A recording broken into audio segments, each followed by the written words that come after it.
Hi everyone, this is Dr. Katherine Palmerola from our IVFMD South Miami office, and today I wanted to discuss some important do's and don'ts for your stimulation cycle. So whether you are cycling for egg freezing, if you're doing an IUI cycle or IVF cycle or frozen transfer cycle, these all apply in various forms. So without further ado, I wanted to start with important activities or lifestyle habits that we encourage during a stimulation cycle. So first, your lifestyle, what you're eating, and your activity. So we encourage a healthy diet. We think a Mediterranean style diet is thought to be best for fertility, even if you're just egg freezing. Remember, you are preparing these eggs for future pregnancy. So a Mediterranean style diet highlights less red meats and proteins, which are thought to be inflammatory, more lean meats and fish, like chicken and fish. Less starchy carbohydrates like pasta, rice, bread, desserts, and more vegetables. If you're doing an IVF stimulation or egg freezing, we further encourage more electrolyte beverages to help boost your intravascular volume, reduce some of the symptoms of overstimulation, and high protein foods. This can also reduce your symptoms of overstimulation. Why electrolytes and protein? So this actually helps to draw all that extra fluid that you may be accumulating during a stimulation back into your bloodstream so that you pee it out. So high protein, high electrolytes, high salt can actually help with all of that. Number 2, please confirm with your doctor, or if you're seeing Marta Montenegro or our metabolic expert, please confirm your supplements. There are certain supplements that we advise to continue during your stimulation, and there may be some that we want you to stop, as they may interfere with your medications. So please confirm your list of supplements if you're taking any with your doctor and or Marta. Number 3, please check your medications before you're planning to do this, or before you're planning to start your medications. This is critical, especially for our IVF and egg freezing patients. Typically, your medications are given at night after business hours. So please review your inventory each day before you come into your appointment. See what you have at home. Many of the medications may look similar, so feel free to take pictures or make notes of what medications you have at home, how much you have left, what you are missing. I recommend doing this before your plan to start, just to confirm everything is ready. And daily as you go along, each visit, if you're missing something or if you're running low, this is an opportunity to share that with us so that we can get you enough medications during the normal business hours. Now, of course, we do have an emergency line. So if you go home and you find out that you're missing something, this is where the emergency line comes in. But sometimes, depending on the hour, it may not be possible to get medications that night. This is most critical for your trigger shot.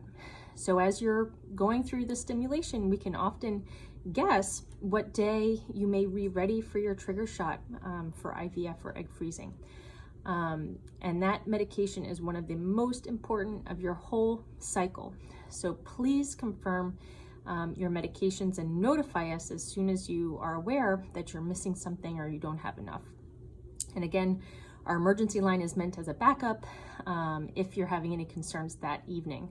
But sometimes, depending on the hour, we may not be able to get medications in time. And if that's the case, we'll work around it. But always nice to be prepared and have an inventory, check your medications ahead of time. Number 4 is sometimes the most difficult to do during this process, during any treatment. But as best as possible, try to relax. Added stress is not going to help this process. So as much as possible, engaging in activities that help you de-stress and relax. So maybe this is meditation.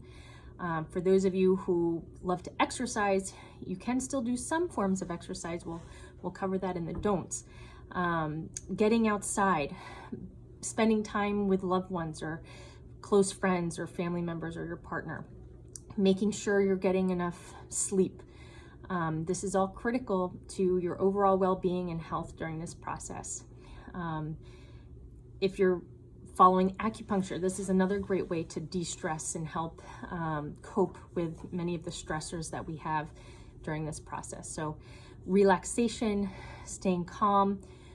I am well aware that this process gives us anxiety and compulsiveness as we're checking many different things every time. But as best as possible, try to take a step back, relax, and take care of yourself during this stimulation. So some important don'ts. So exercise, we have to be very careful during a stimulation, the types of exercise you're doing. Walking is best. You can do light weights throughout this process often, with the exception of a transfer, and we give you very important instructions after embryo transfer about exercise. But low impact exercise is typically fine during a stimulation. High intensity is a no-no. So anything that is causing the ovaries to move around, bounce, jostle, our stimulation is causing the ovaries to enlarge. So any of those activities put the ovaries at risk of twisting, which is considered an emergency. Sex, unfortunately, falls into that category, as it may cause the ovaries to move around and have increased risk of torsion. So if you're in an insemination cycle or a letrozole cycle, the ovaries aren't so enlarged that this prevents sex, and we actually encourage sex, but unfortunately during IVF and egg freezing, we advise against it. Alcohol and smoking. So going back to a healthy lifestyle, you are preparing your body for pregnancy, even if you're egg freezing. Staying off alcohol, staying away from marijuana, illicit drugs, smoking, friends who smoke. This is all to help make sure we have the healthiest body, healthiest eggs possible. Being mindful of the temperature of your medications.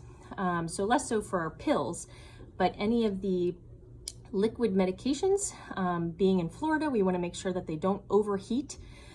So if you're expecting a package delivery, making sure you're at home or able to retrieve these packages in a timely fashion so they don't overheat or boil in the hot Florida sun. And similarly, not placing them in a refrigerator that may cause them to freeze.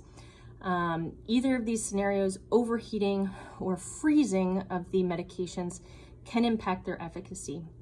So if you're in an emergency and you find that your medications have either frozen or you're concerned about how long they were outside, call us and we'll troubleshoot, see if we need to replace them or if we think it might be okay.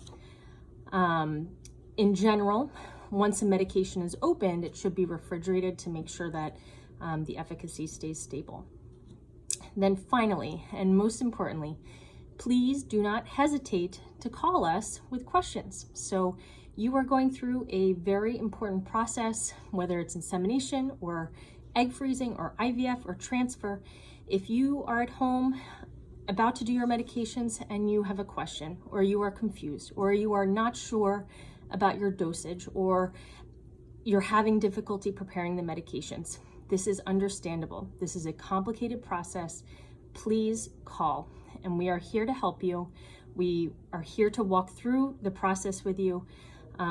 Even if it is late at night, this is an emergency, and this is very important to making sure you feel comfortable and are giving yourself the right medications for the best outcome of our treatment. So don't feel bad. Please call us, and we will work through it with you. So that covers some of the most important do's and don'ts. Of course, your individual doctors may have additional tips. Always listen to the recommendations of your doctor. And again, don't hesitate to ask us questions. We're here to help. Best of luck. Take care.